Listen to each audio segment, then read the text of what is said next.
A key component of the modern world economy, the chemical industry delivers products and innovations to enhance everyday life. It is also an industry in transformation, where chemical executives and workers are delivering growth and industry-changing advancements while responding to pressures from investors, regulators, and public opinion. Discover how leading companies are approaching these challenges here on The Chemical Show. Join Victoria Meyer, President of Progressio Global and host of The Chemical Show, as she speaks with executives across the industry and learns how they are leading their companies to grow, transform, and push industry boundaries on all frontiers. Here's your host, Victoria Meyer. Welcome to The Chemical Show. This is Victoria Meyer. Today, I am speaking with Ethan Mirsky, who is the president of NobleAI, a company that focuses on accelerating product development with science-based AI. Ethan's a lifelong entrepreneur with deep roots in technology and has built several successful businesses that tackle complex, high-impact problems. Ethan is particularly passionate about using innovation and technology to improve environmental sustainability and reduce human impacts on the natural world. So I think we're going to learn a little bit more about that. And we're also going to talk about AI and all things great like that. So Ethan, welcome to The Chemical Show. Victoria, great to be here. Thank you. Absolutely. What is your origin story? What got you interested in AI and in applying AI to chemical and chemistry problems? Well, yeah, it was certainly a long and winding road to get here, although there's a bit for me of coming back to my roots. I actually did my master's at the MIT AI lab quite a long time ago.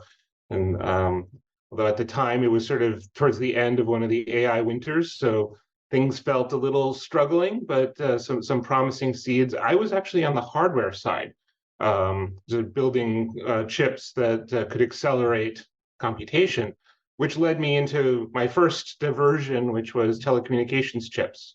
The idea of taking these chips that were designed to process information and use it to handle the voice over IP. So the conversion of the old telephone lines into digital back in the first .com era. So that was my first company. And then in the middle of the .com crash, and everything kind of fell off a cliff there, ended up getting really interested in the field called synthetic biology, which is all about engineering biology. And so this is where, for me, I think it's that transition of applying one set of disciplines to another one. So applying engineering to biology was really exciting because of all the things you could do, particularly around things like sustainability and making materials better. Ended up starting a company, or went back to got my PhD in that field, and then started a company doing materials for textiles. So using biology to make a variety of new textiles in a sustainable way, and that was super exciting. Worked on that for about 10 years, and then it was sort of time to move on, time to try something different. I really wanted to get more into the sustainability side of things.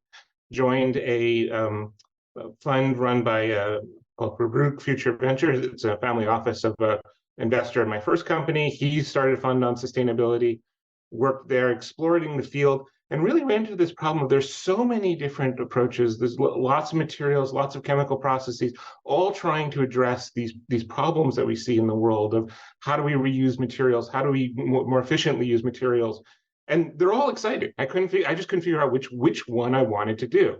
And then he introduced me to NobleAI. He was an early investor, and I realized here was a tool that anyone could use to attack these kinds of problems, and that was really exciting. So it's the selling the picks and shovels to the gold miners approach, and I ended up getting really excited and joining NobleAI. Awesome. So tell us a little bit more about NobleAI, what it is and what your ambitions for the company are. So as I said, I mean, at NobleAI, the mission here is to use our what we call science-based AI, and I'm sure we'll talk about what that is, and our reactor platform to create commercial solutions that allow a chemical and materials product developer companies to develop their products and make these innovations faster, more quickly, less expensively than ever before, and really be able to address the problems in the world. So creating those kinds of commercially available solutions that AI can do. Awesome. Awesome. Awesome. All right. So we're going to get more into what Noble does, but let's take a step back maybe a bit, because can you break this down for our listeners? What is AI? We're hearing a lot about it. Who hasn't heard about Chat GPT? Although actually I've talked to a few people who apparently have not, although my mom, who listens to the podcast, hi mom, she knows all about Chat GPT, although she hasn't used it. But there's a lot of AI around us. And yet I think we don't really understand or appreciate it. So what is AI and where did it originate? Right. So AI it's really a catch-all name for any kind of machine that is capable of mimicking aspects of human intelligence. So that could be vision, language, prediction, or anything like that. And it's really, in some sense, it's been around for millennia. The ancients had automaton that would do things, and technically that's artificial intelligence. But obviously now we generally refer to AI to meaning computer-based artificial intelligence, which really got it started in the 1950s as computers started to become a little bit more powerful, and people started imagining what you could do with this universal machine. Yeah. How is it different from just computation, right? So I think about it, certainly, I'm an engineer at my roots. We always talk about, it needs a LP, a linear programming model to solve some of these problems. Is it different than that? Is it just extending upon that? How is this different than just computation and computation? Yeah. I mean, it is computation in a way. It is a different way of doing computation with an aim towards attacking or approaching the kinds of problems that we think of as intelligence. So at its core, I mean, it is still computation. There's usually an element nowadays of what we call machine learning, so an approach whereby the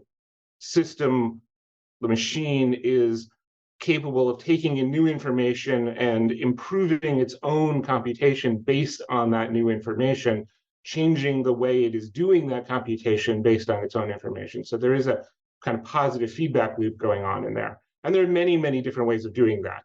So there's many kinds. Yeah, absolutely. So let's talk about that. What are the different forms of AI?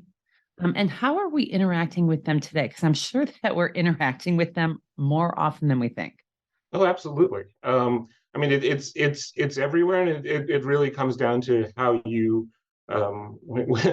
things you might perceive as not intelligent is really kind of has some intelligence to it. I mean, obviously, people think of computer vision in the self-driving cars. And here in San Francisco, you see people drive cars without people in the driver's seats. Do people really do that? They really do that. Okay. Wow. All right. I'm not there yet, but okay. Or face recognition. I mean, all of your point and shoot camera that happens to know where your target's face is. That's an AI type problem. Obviously, natural language processing. You talk to Siri or Alexa, like that is a AI. Expert systems are very frequently used. Has been used for many, many decades to help make recommendations for medicine or troubleshooting processes where you're just trying to encode, okay, what is the thought process of how do you diagnose a problem? That's a form of AI. Recommendation systems that you might use to recommend music or movies.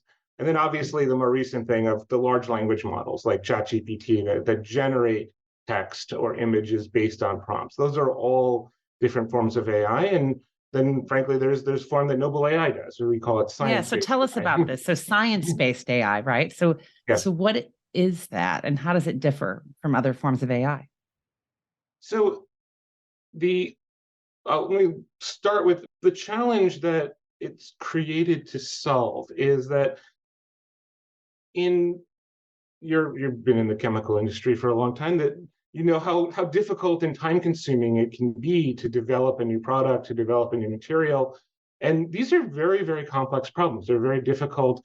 Simulation technology, which has really sort of made a huge difference. I mean, I came from the electronics world where you don't really do much in the way of physical experiments because you can simulate everything. That doesn't work so well in chemistry. There's just too many layers going on. I mean, for instance, like a simple problem of even creating an environmentally friendly detergent, you need to actually know, all right, what are all the ingredients? What is the evaporation rate? What's it going to smell like? How long is it going to last? All of these things require knowing what's going on at the molecular level, what's going on at macro levels, what the environmental conditions are, and trying all of those possibilities. And that's just a very difficult thing to simulate. And so the idea was to applying AI to that, back up, the challenge there is most AI forms of AI, as we talked about, they require training. And so you need a lot of data. ChatGPT is famous for having basically scoured the entire internet for its training data. You don't have that when you're making a product. You've done a few experiments. Right. And some of which are actually proprietary, probably. Exactly. And even if there are publicly published experiments, they may have used a different method, and then so the data is not really as relevant. So traditional sort of AI approaches didn't work. And so the idea here was to approach the problem the way the scientist or engineer would do it, which is you're going to look at the data, but you're also going to look at what are the scientific laws and principles that apply here? What are the design constraints? What are the properties of the materials?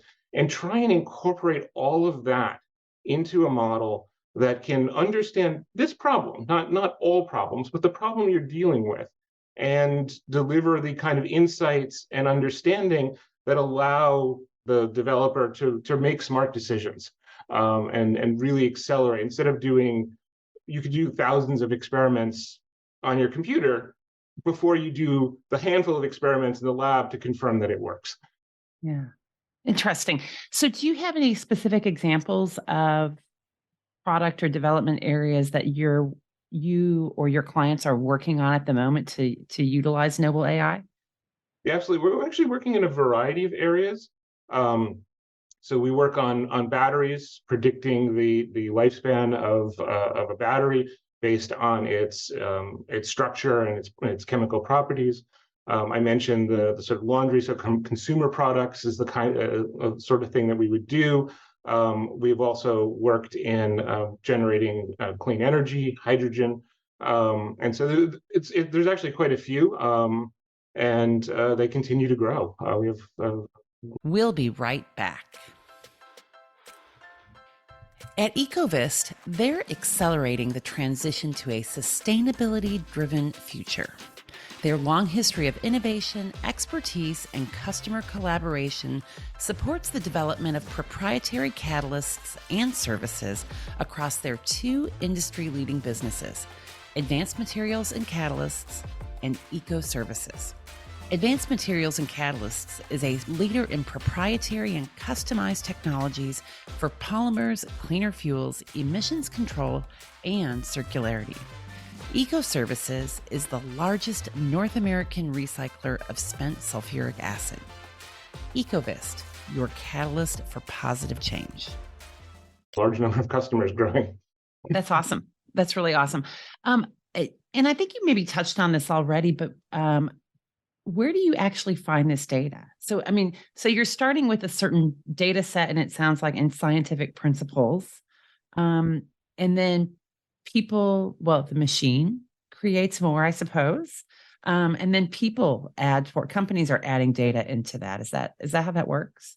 Yeah, so the process of working with a sort of a science-based AI approach is to take the data that the customer has. So you're in your lab, you've done some experiments, you have some old data from older products. We take that data and we combine it. Sometimes we add publicly available data if appropriate. We talk to the customer subject matter experts to make sure the system understands what are the relevant constraints, what are the insights that you've already generated, so we don't have to repeat what you already know.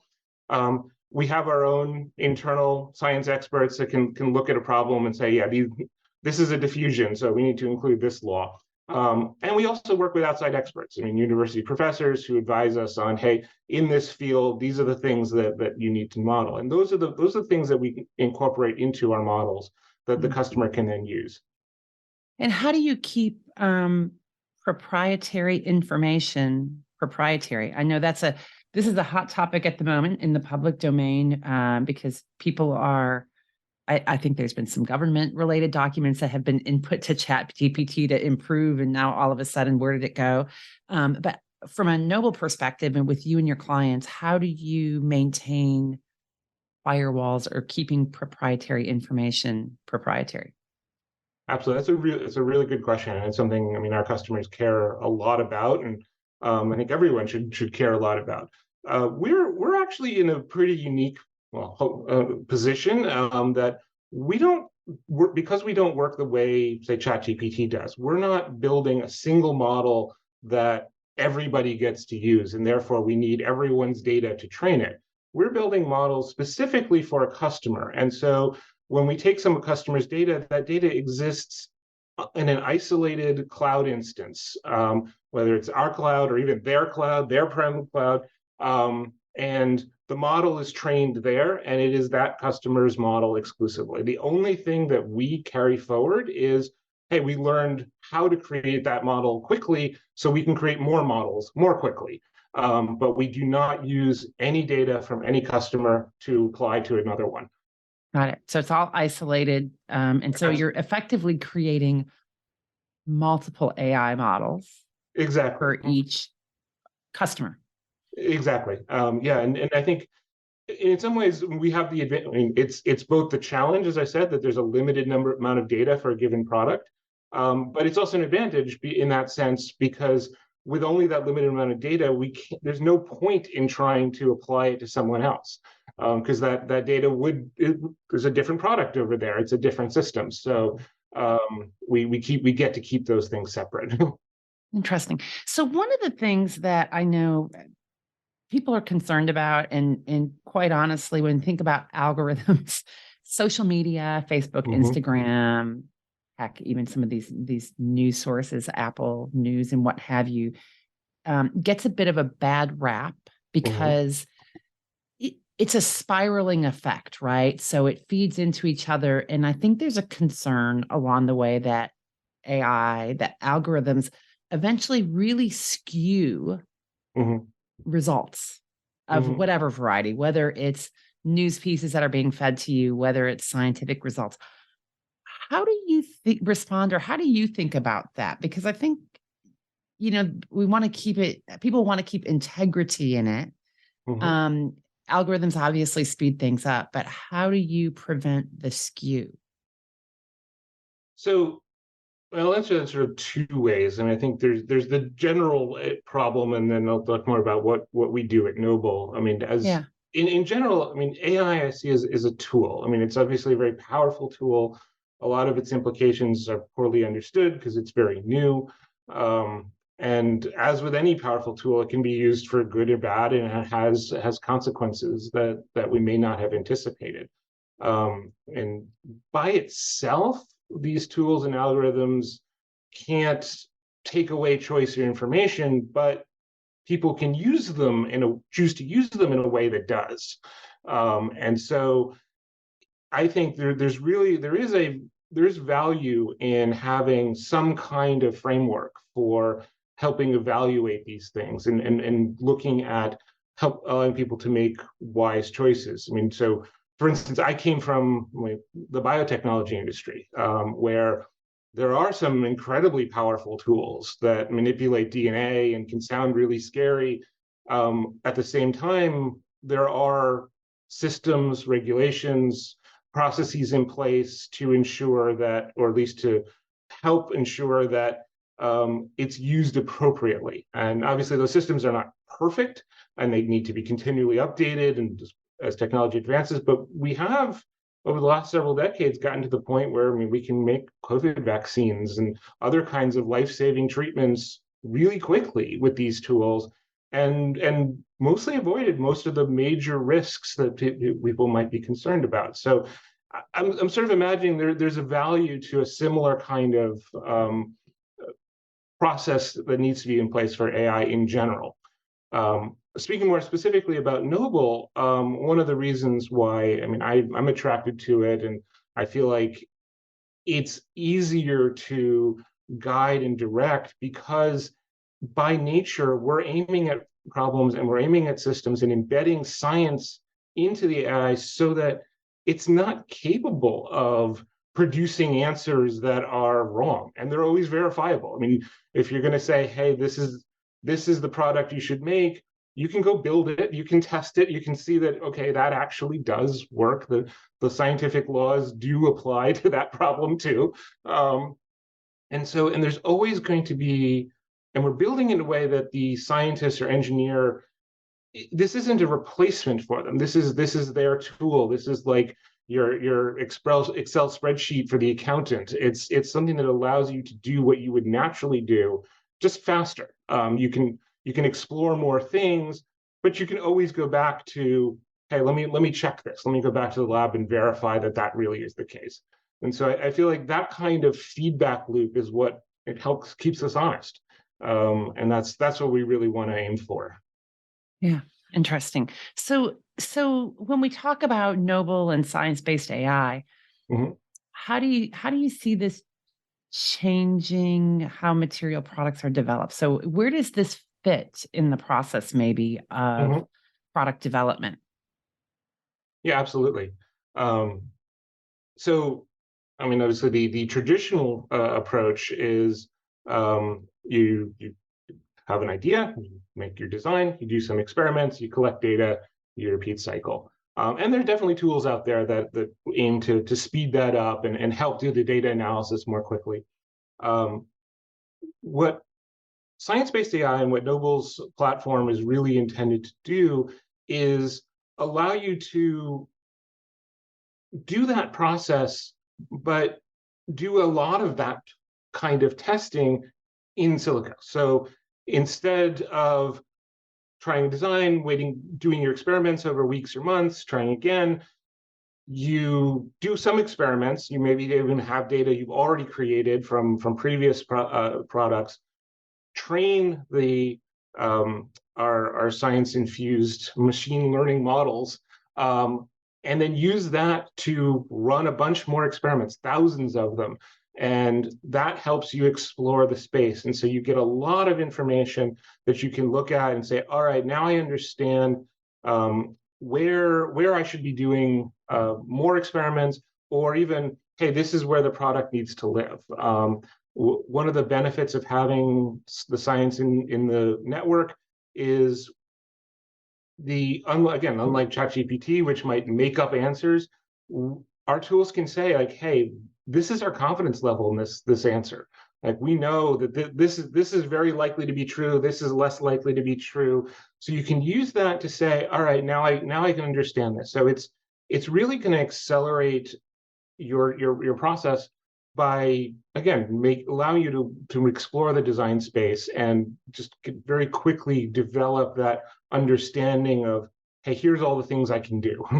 Yeah, interesting. That's good. I actually read an article recently that referenced, I want to say it was Unilever, using AI, so a similar process, I suppose, to NobleAI, to actually accelerate some of their personal care development and some of the cosmetics. So the example they used that stood out to me was lipstick, trying to get to the right lipstick colors that they were able to, instead of having to test it, physically 100 times, they did it all in the background and then got very quickly to the optimal, answer in terms of pigments and chemistry and what have you that goes into that. So we're starting to see it. But it's takes time to get to that point. Absolutely. That's absolutely right. And I mean, I think what we at Noble want to do is to make that available both to companies like Unilever, which have their data science teams and just might need some extra support. There's so many problems that rather than having multiple teams tackling so many problems, we have a platform. It's robust, it's cloud-based, it works very reliably. They can use that to support their work, or for many companies that don't have access to that kind of internal resource, they can come to us and get that benefit. Yeah, that's what I was going to say, because I suspect that many companies don't have data science teams, or they think data science and they think, oh, it's IT and it's, how my computer's running, as opposed to how the application and how the products are developed and those resources. So I think there's still a lot of companies, most companies probably don't have that level of resources. Yeah, absolutely. And we work with all of them. Yeah, very cool. Where is Noble in its development life cycle? I know you guys are still pretty early. So when are we going to start seeing you in prime time, or are you prime time yet? So we are. I guess we're beginning prime time. We are in commercial use, as I said. We have many customers continuing to grow. We recently closed a Series A funding led by Microsoft's Awesome. M12, Chevron, and GPVC. And so we're out there in market. We're growing rapidly. So you might see us at trade shows. You'll hopefully hear the results of companies that have used this. And so just anyone can come to our website, noble.ai, and ask for a demo. Awesome. That's really cool. So what's next for you guys? Where, in terms of a platform of where you are and where you're going, what do you see as being next? What's your next focus? So we've just completed our brand refresh that we put. So you'll see sort of the new logo, new materials out there to really, we think, help our customers and potential customers really understand what it is we do and how we work with us. And really the focus in the next year is let's get this out there. I mean, it's a tool, it works. The more you use it, the bit more impact we can have. And to me, that's what's so motivating is hey, this is actually going to make a real difference. Products are going to get out there faster. People are going to be able to solve their sustainability, make a more sustainable product, a product that doesn't rely on supply chains that are risky. You can switch your materials and still know that your product is going to work.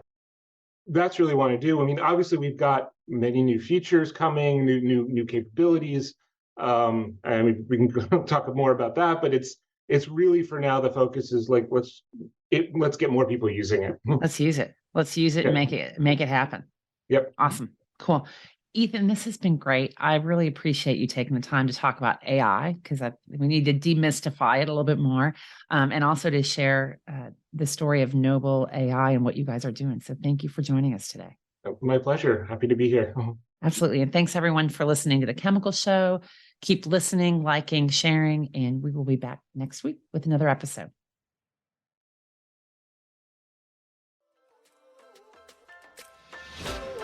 We've come to the end of today's podcast. We hope you enjoyed your time with us and want to learn more. Simply visit thechemicalshow.com for additional information and helpful resources. Join us again next time here on The Chemical Show with Victoria Meyer.